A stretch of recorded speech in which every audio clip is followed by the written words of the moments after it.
es ist gut, es ist easy, Freunde.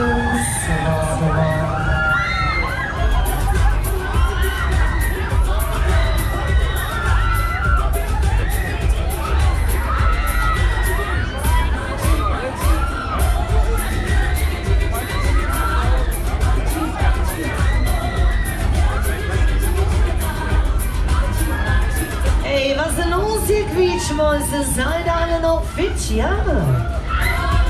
Alles klar, Mann, drehen wir nochmal auf die Kiste. Hey Mädels, wo sind die Hände?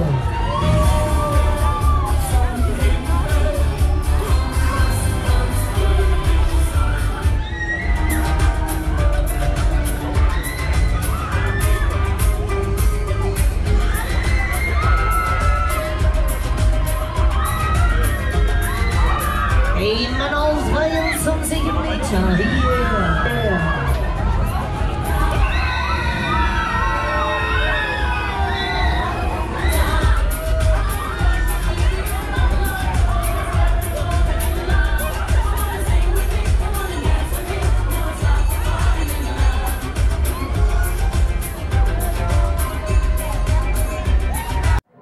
You, John Fitzgerald Kennedy, do solemnly swear I, John Fitzgerald Kennedy, do solemnly swear that you will faithfully execute the office of President of the United States that I will faithfully execute the office of President of the United States and will, to the best of your ability, and will, to the best of my ability, preserve, protect, and defend the Constitution of the United States. preserve, protect, and defend the Constitution of the United States. So help you God. So help me God.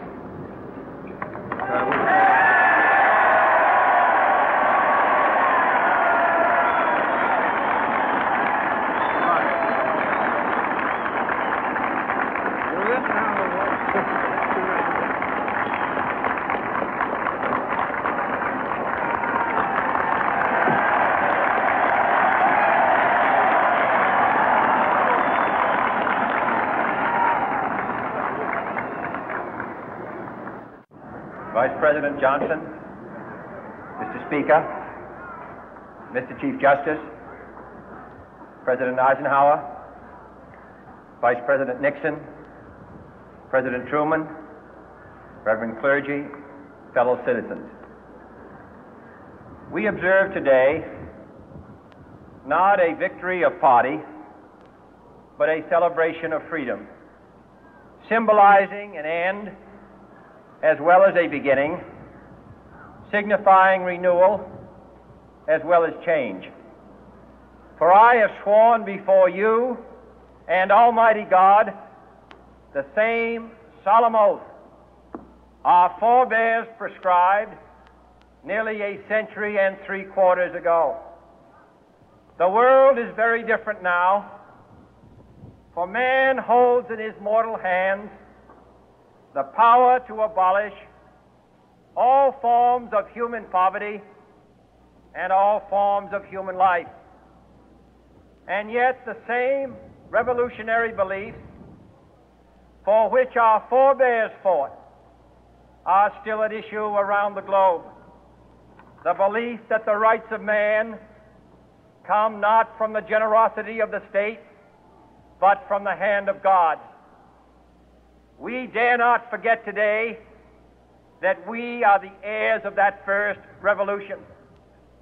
Let the word go forth from this time and place to friend and foe alike that the torch has been passed to a new generation of Americans born in this century, tempered by war, disciplined by a hard and bitter peace, proud of our ancient heritage, and unwilling to witness or permit the slow undoing of those human rights to which this nation has always been committed and to which we are committed today at home and around the world.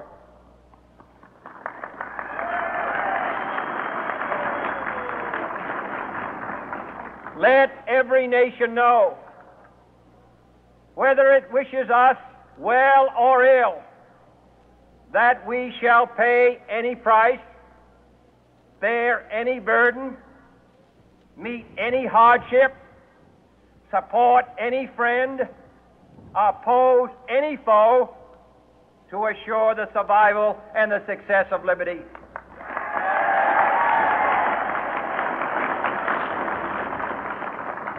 This much we pledge and more.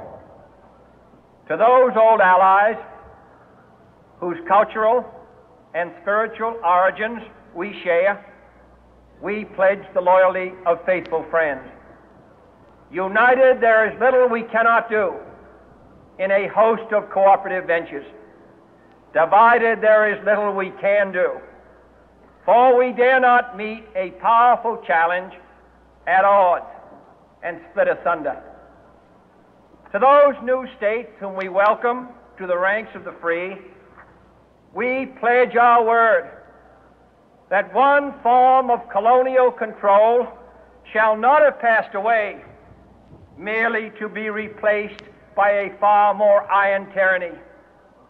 We shall not always expect to find them supporting our view, but we shall always hope to find them strongly supporting their own freedom, and to remember that in the past, those who foolishly sought power by riding the back of the tiger ended up inside.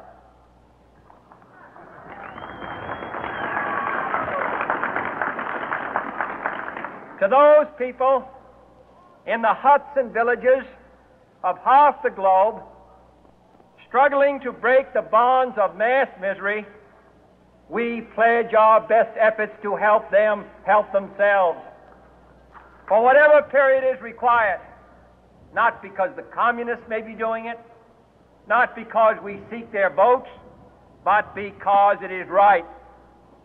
If a free society cannot help the many who are poor, it cannot save the few who are rich.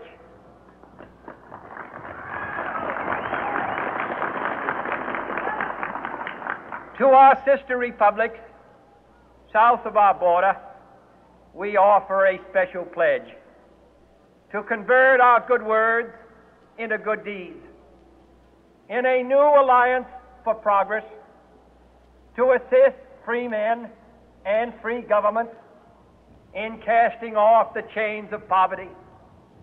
But this peaceful revolution of hope cannot become the prey of hostile powers. Let all our neighbors know that we shall join with them to oppose aggression or subversion anywhere in the Americas. And let every other power know that this hemisphere intends to remain the master of its own house.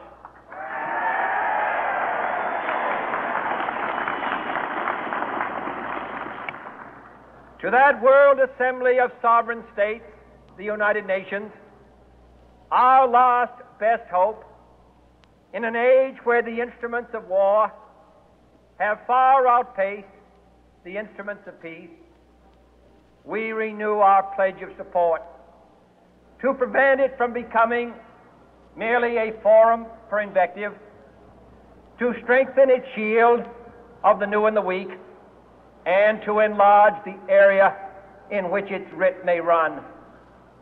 Finally, to those nations who would make themselves our adversary, we offer not a pledge, but a request that both sides begin anew the quest for peace.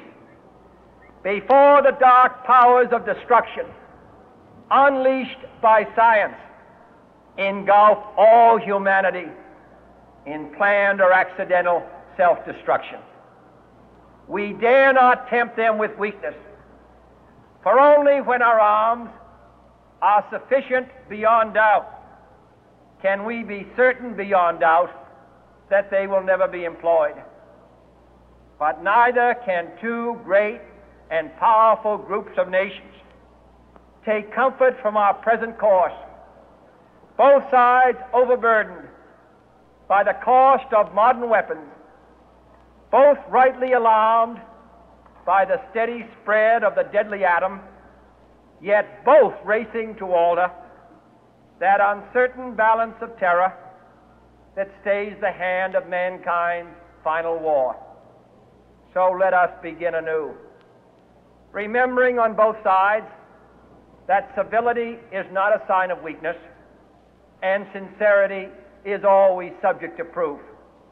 Let us never negotiate out of fear, but let us never fear to negotiate.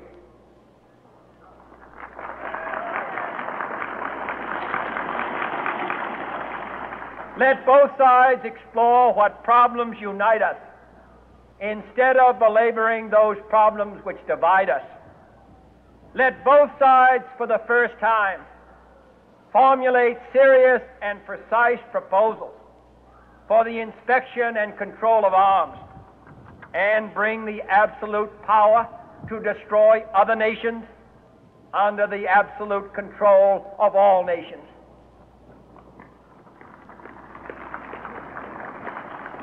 Let both sides seek to invoke the wonders of science instead of its terrors. Together, let us explore the stars, conquer the deserts, eradicate disease, tap the ocean depths, and encourage the arts and commerce. Let both sides unite to heed in all corners of the earth the command of Isaiah to undo the heavy burden and let the oppressed go free. And if a beachhead of cooperation may push back the jungle of suspicion, let both sides join in creating a new endeavor, not a new balance of power, but a new world of law, where the strong are just and the weak secure and the peace preserved. All this will not be finished in the first 100 days, nor will it be finished in the first 1,000 days, nor in the life of this administration, nor even perhaps in our lifetime on this planet. But let us begin.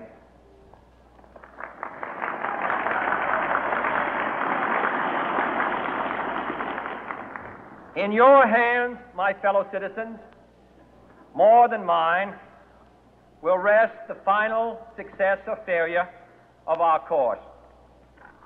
Since this country was founded, each generation of Americans has been summoned to give testimony to its national loyalty.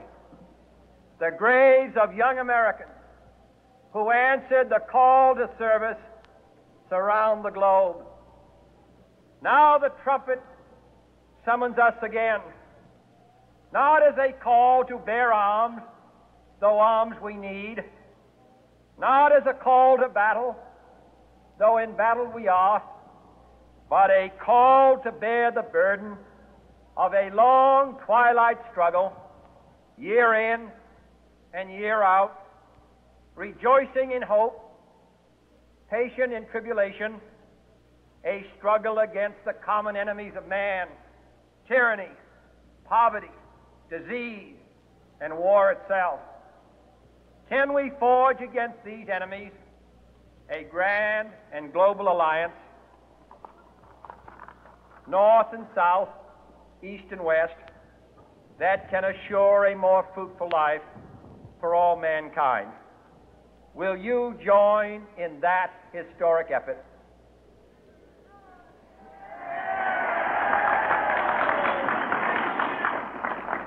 In the long history of the world, only a few generations have been granted the role of defending freedom in its hour of maximum danger. I do not shrink from this responsibility. I welcome it.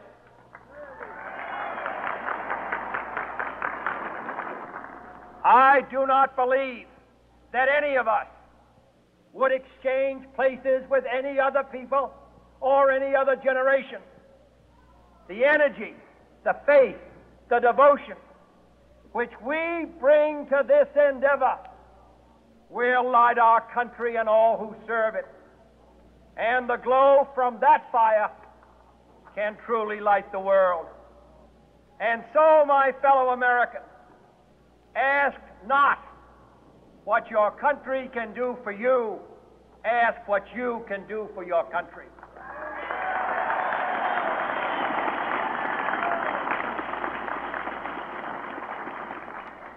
My fellow citizens of the world, ask not what America will do for you, but what together we can do for the freedom of man.